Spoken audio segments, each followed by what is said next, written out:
Hello friends, இப்போ நம்ம super டேஸ்டியான ஒரு ஆம்லேட் எப்படி பண்ணுறதுன்னு பார்க்கலாம். இந்த ஆம்லேட் பண்ணுறதுக்கு தேவையான பொருள் 2 முட்டை, ஒரு பெரிய வெங்காயம் குட்டி குட்டியாக சாப் பண்ணது. உங்களுக்கு வேணும்னா சின்ன வெங்காயம் கூட எடுத்துக்கலாம், அது ரொம்ப டேஸ்ட்டாக இருக்கும். ஒரு பச்சை மிளகு குட்டியாக சாப் பண்ணது, 2 டேபிள் ஸ்பூன் தேங்காய் எண்ணெய், 1/4 டீஸ்பூன் மஞ்சத்தூள், இந்த ஆம்லேட்டுக்கு தேவையான உப்பு, 3 டீஸ்பூன் மிளகுத்தூள் அதுவா பெப்பர் பவுடர். இப்போது நம்ம இதோட செய்முறை எப்படின்னு பார்த்துடலாம்.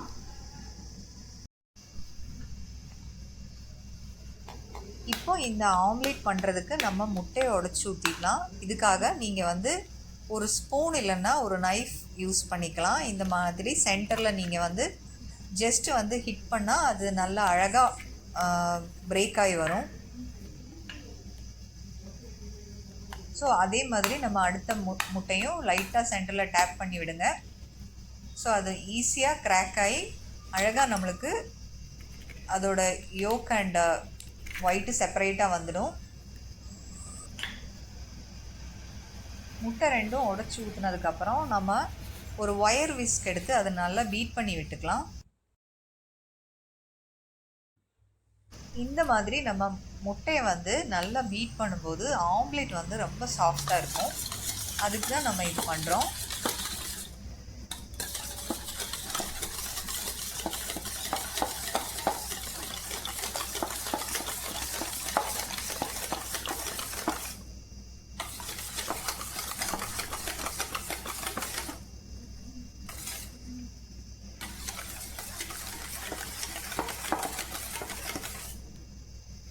இந்த மாதிரி பீட் பண்ணதுக்கப்புறம் நம்ம எடுத்து வச்சுருக்கிற ஒவ்வொரு இன்க்ரீடியன்ஸை ஆட் பண்ணலாம். இப்போ நம்ம சால்ட் ஆட் பண்ணிக்கலாம்.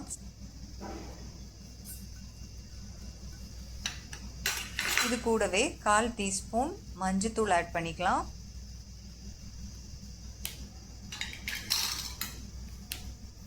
மூணு டீஸ்பூன் பெப்பர் பவுடர் ஆட் பண்ணிக்கலாம்.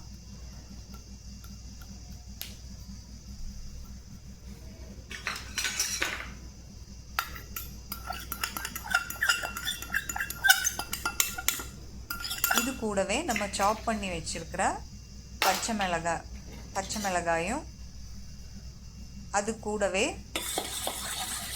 குட்டியாக நறுக்கி வச்சுருக்கிற வெங்காயம் ஆட் பண்ணிக்கலாம். இப்போ நம்ம மஞ்சத்தூளும் பெப்பரும் சால்ட்டும் நல்லா மிக்ஸ் ஆகிறதுக்கு எக்கு கூட சேர்ந்து நல்லா மிக்ஸ் பண்ணி விட்டுக்கலாம். ஒரு ஃபோர்க் யூஸ் பண்ணி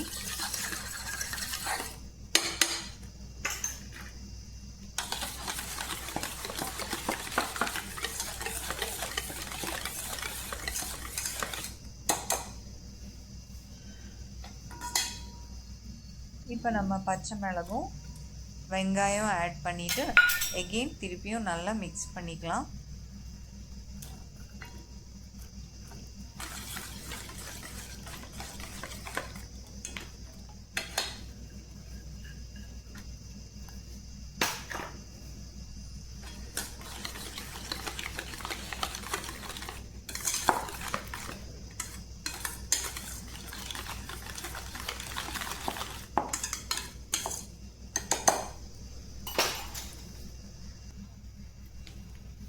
இது நல்லா மிக்ஸ் பண்ணி விட்டதுக்கப்புறம் நம்ம 1/4 டீஸ்பூன் நம்ம எடுத்து வச்சுருக்கிற தேங்காய் எண்ணெய் ஆட் பண்ணிக்கலாம்.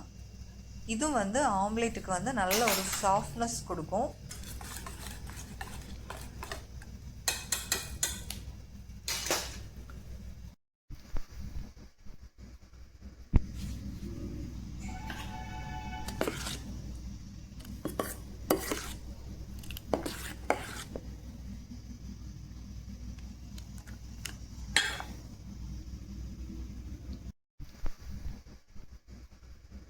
இப்போ ஆம்லேட் பண்ணுறதுக்கு நம்மளுக்கு பேட்டர் ரெடி ஆகிடுச்சு. எல்லா இன்க்ரீடியன்ஸும் நம்ம நல்லா மிக்ஸ் பண்ணி விட்டு நல்லா பீட் பண்ணி எடுத்துருக்கோம். ஸோ சூப்பரான ஒரு ஆம்லேட் நம்ம ரெடி பண்ண போகிறோம். இப்போ ஆம்லேட் பண்ணுறதுக்காக இங்கே நம்ம கேஸ்ட் அயர்ன் தோசை தவா தான் எடுத்திருக்கோம். நம்ம எண்ணெய் 1/2 டீஸ்பூன் எண்ணெய் ஊற்றிட்டு தவா நல்லா ஸ்ப்ரெட் பண்ணி விட்டுக்கலாம் எண்ணெயை. இப்போ பாருங்கள், தவா நல்லா சூடாயிடுச்சு. இந்த ஸ்டேஜில் நம்ம ஆம்லேட் ஊற்றிக்கலாம். ஸோ அந்த பேட்டர் ஊற்றிட்டு நம்ம நல்லா வந்து கரண்டி வச்சு ஸ்ப்ரெட் பண்ணி விட்டுக்கோங்க.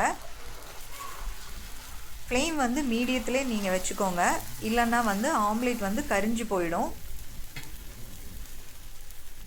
மீடியம் ஃப்ளேம்லேயே ஒரு 2-3 நிமிஷம் நம்ம வந்து குக் பண்ணிக்கலாம். ஸோ இப்போ வந்து நம்ம மீதி எண்ணெயை ஊற்றிக்கலாம்.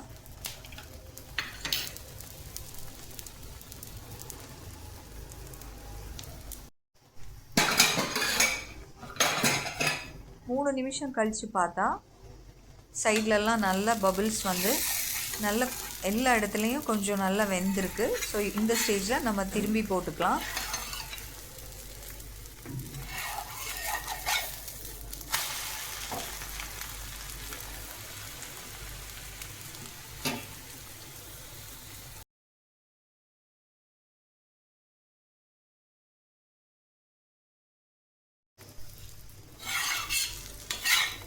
திருப்பி போட்டுட்டு திருப்பியும் ஒரு நிமிஷம் நம்ம குக் பண்ணிக்கலாம்.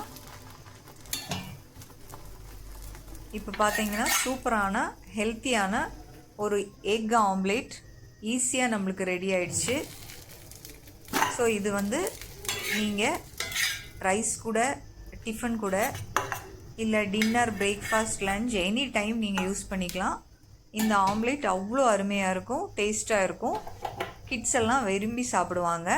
இந்த வீடியோ உங்களுக்கு யூஸ்ஃபுல்லாக இருந்தால் ஹேமாஸ் சமையல் சப்ஸ்கிரைப் பண்ணிக்கோங்க. இந்த வீடியோ லைக் பண்ணிக்கோங்க. ஃப்ரெண்ட்ஸ் அண்ட் ஃபேமிலிக்கு ஷேர் பண்ணிக்கோங்க. தேங்க்யூ. ப்ளஸ் இதே மாதிரி செஞ்சு பார்த்துட்டு உங்களுக்கு எப்படி வந்ததுன்னு கமெண்ட் பண்ண மறந்துடாதீங்க. தேங்க்யூ.